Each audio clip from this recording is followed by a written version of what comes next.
What's up, beautiful creators? Welcome back to my YouTube channel. Today I want to talk to you all about a couple of things that I learned shooting a celebrity music video for the artist Common. Let's get into it. Okay, so a lot of y'all know that this was new for me because I really don't shoot music videos. Like, I'm not that kind of DP where I do music videos. I don't know why, I just never really been interested in it. However, when you get a call that someone wants you to DP for Common, you kind of have to get out your comfort zone and just jump right into it. And that's essentially what I did. And it was so full circle for me because honestly, in my whole career, it tied up everything and just reminded me that I've gotten so far because in 2018, when I first went freelance, I was working for a company called TV1 shooting their BTS and their digital content. At that time, I was just a videographer. They were my first clients right off going into freelance after leaving BuzzFeed. And they were shooting a couple of Black History Month projects with Common, and I was there to shoot a digital video for them.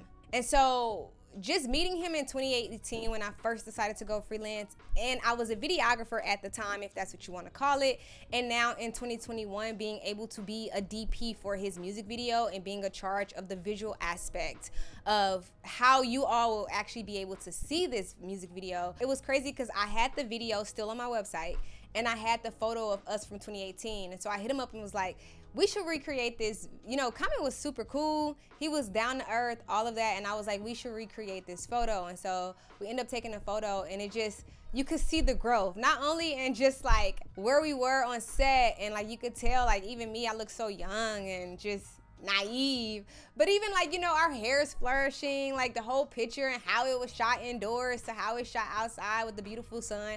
All of that was just growth. But anyways, moving along, I really want to talk about 3 things that I've learned when DPing this, especially with not usually shooting music videos, but then also just as a DP overall. You know, every time we shoot, we're learning something. No one's perfect yet. We continue to progress and grow. And honestly, that process alone is what makes us great DPs, just being able to be in the process. So for me, the first thing that I learned is that you really have to trust your gut. So it was a very small crew and a very small budget. I was hired on by the director who I've been admiring for a very long time. I really like his work. I think his work is very similar to mine and how he really evokes emotion out of things.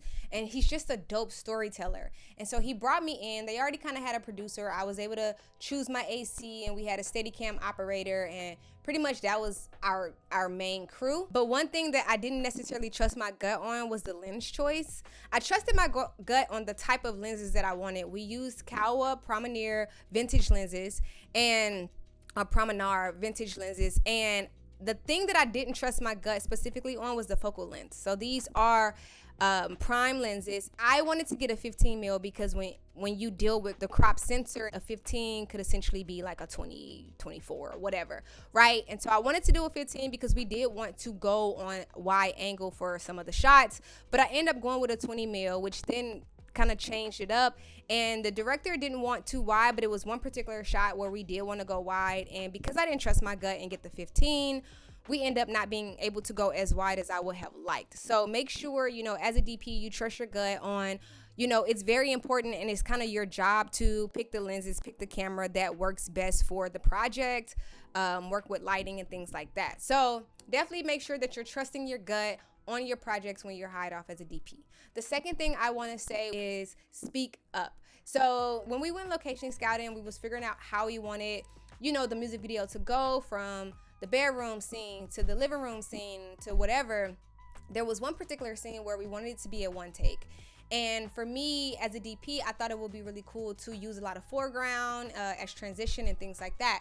And so we go from the bedroom and we move into the living room where we use kind of like the brick wall from going outside down as transition. So if I'm like here and then he comes out and I'm here. Okay, and it's like.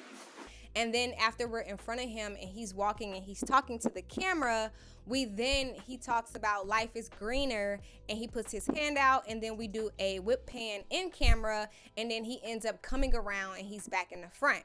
So on set, there was talks about if we should include that being a one take, or if we should include the whip pan, because essentially the goal was to use it as, if he's saying life is green, we do the whip pan because we were in Malibu overlooking the ocean, and the goal was to show the ocean, show life being great, right?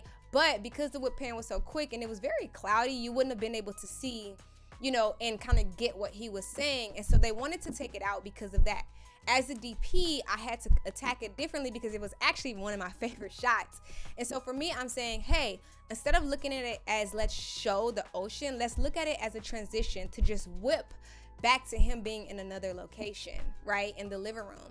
And so when we thought about that, and when I spoke up and said it, Common actually really liked the idea. He liked that shot and actually wanted to find a way to keep it. So me just speaking up and saying, hey, let's try to change the way we view this and use it more so as a transition than actual viewing the ocean, you know, everybody felt great about that, and we kept it in the music video, and it's like one of my favorite shots. So make sure as a DP, you're speaking up. You know, if you want to take something out, if you want to keep something in, if you want lighting to be a certain way, please make sure you speak up. And so that's vital, very important, because ultimately they're coming to you for your knowledge as a DP. So they want you to speak up. Don't be scared to speak up. Like, that's part of your job. And the last thing that I learned as being a DP on this music video was you control the pace in a sense. So the thing about it is we were actually 2 hours behind during the day after we left the house. And so we really start trying to speed it up, and we missed a lot of shots that we wanted to get. There was a lot of B-roll that I wanted to get,